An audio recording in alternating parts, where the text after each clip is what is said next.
విజయనగరం పేలుళ్ల కుట్ర కేసు దర్యాప్తులో ఎన్ఐఏ వేగం పెంచింది. మరింత సమాచారం మా ప్రతినిధి ఓబులేసు ప్రత్యక్ష ప్రసారం ద్వారా అందిస్తారు.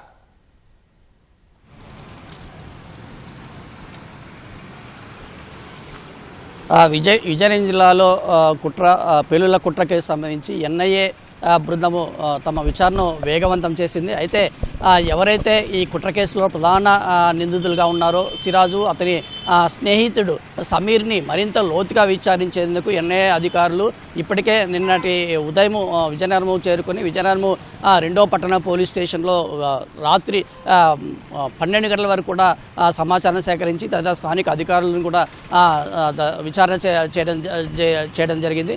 వారి నుంచి కూడా అనేక విషయాలని సేకరించిన ఎన్ఐఏ అధికారులు అంటే ఈ విజయనగరంలో పేలుళ్ల కుట్రకు పాల్పడిన సమీరు తర్వాత సిరాజు అదే ఈ కుట్ర కోణం మరింత రాష్ట్రానికే కాకుండా తెలుగు రాష్ట్రాలే కాకుండా దేశవ్యాప్తంగా వ్యాపించిందా లేదా ఈ కుట్ర కోణాలు లింక్స్ వీరు ఎవరెవరిని కలిశారు ఏంటి వీళ్ళ సంబంధాలు ఏంటి అనే విషయాల మీదుగా మరింత దృష్టి సారించిన ఎన్ఐఏ అధికారులు వారిని పోలీస్ కస్టడీకి తీసుకొని వారి నుంచి సమాచారం రాబట్టేందుకు ప్రయత్నం చేస్తున్నట్టు తెలుస్తుంది.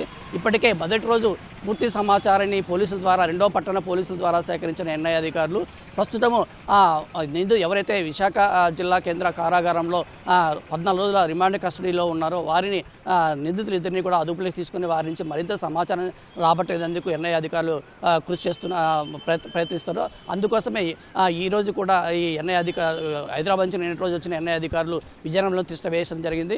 మరి కొద్దిసేపట్లో పోలీస్ కస్టడీకి జిల్లా కోర్టు నుంచి అనుమతి లభించే అవకాశం ఉందని చెప్పేసి ఇటు పోలీసులు కావచ్చు ఎన్ఐఏ అధికారులు భావిస్తున్నారు. అయితే ఈ సిరాజు తర్వాత సమీర్ యొక్క కుట్ర కోణాల గురించి ఒక్కసారి పరిశీలిస్తే వీరిద్దరూ కూడా దాదాపుగా అంటే వీరు సామాజిక మాధ్యమాల్లోనే ఈ ఉగ్ర భావజాలం ఉన్న వ్యక్తులతో పరిచయాలు కావడము, ఆ భావజాలం ఉన్న వ్యక్తులు పరిచయాలే వీరిని పక్కతో పట్టించినట్టు ఈ ఎన్ఐఏ అధికారుల విచారణలో పోలీసుల యొక్క దర్యాప్తులను వెలుగు చూసినట్లు తెలుస్తుంది. అయితే ఈ హైదరాబాద్లో ఎస్ఐ కోచింగ్ తర్వాత గ్రూప్ 2 కోచింగ్ కోసం వెళ్ళినటువంటి సిరాజు అక్కడ కోచింగ్ సమయంలోనే ఉగ్రవాద భావజాలం ఉన్నటువంటి అనేక మందితో పరిచయాలు కావడంతో వారితోటి ఆ మతపరమైన ప్రసంగాలు తర్వాత జిహాదు పెద్దల యొక్క ప్రసంగాలతో వీరు ప్రేరణ పొంది ఆ దిశగా అడుగులు వేసినట్టు మనకు తెలుస్తుంది. అయితే ఈ విషయాలన్నీ కూడా క్రోడీకరించిన ఎన్ఐఏ అధికారులు అంటే ఈ ఉగ్ర మూలాలు వెనక ఉన్న ప్రధాన సూత్రధారులు ఎవరు, తర్వాత అదేవిధంగా ఈ సిరాజు తన పేలుళ్ల ప్రయత్నంలో భాగంగా